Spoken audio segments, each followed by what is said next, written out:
நண்பர்கள் அனைவருக்கும் வணக்கம். இன்னைக்கு சொக்கவாசல் திறந்திருக்காங்க. எல்லாரும் போயிட்டு வந்திருப்பீங்க. இங்கே பாருங்கள், வாங்க வீட்லேயும் எப்படி பெருமாளை தரிசிக்கலாம்னு சொன்னேன். பெருமாள் படம் இருந்தால் வச்சு மகாலட்சுமி தாயாரையும் வைங்க. ஒரு நெய் விளக்கு ஏற்றுங்க. மிக முக்கியமான ஒன்று என்னென்னா, நெல்லி இலையை பறிச்சுட்டு வந்து அது விளக்குக்கும் பக்கத்தால் வைங்க. அது ரொம்ப விசேஷங்க. அனைத்து ஐஸ்வர்யமும் உங்கள் இல்லத்தில் வருங்க. இன்றைக்கி ஃபுல்லாக விரதம் இருங்க. நைட்டு ஃபுல்லாக கண்ணு முழிச்சு நாளை அதிகாலையில் 4:30 மணிக்கு விளக்கேற்றி வச்சு பச்சரிசி சாதம் பொங்கி அனைத்து காய்கறியும் போட்டு சாம்பார் வச்சு நெல்லிக்காயும் அகத்திக்கீரையும் இடம் பெறணுங்க.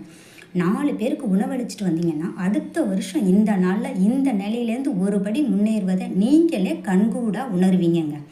எதுவுமே எங்களால் செய்ய முடியலன்னா காலையில் எழுந்து குளிச்சுட்டு சூரியனை பார்த்து ஓம் நமோ நாராயணான்னு சொல்லி வணங்குங்க. அதுவே போதுங்க. அனைத்து ஐஸ்வர்யமும் உண்டாகும். குடும்பம் சுபிட்சமாக இருக்கும். நல்லது நடக்கும். நல்லதே நடக்குங்க.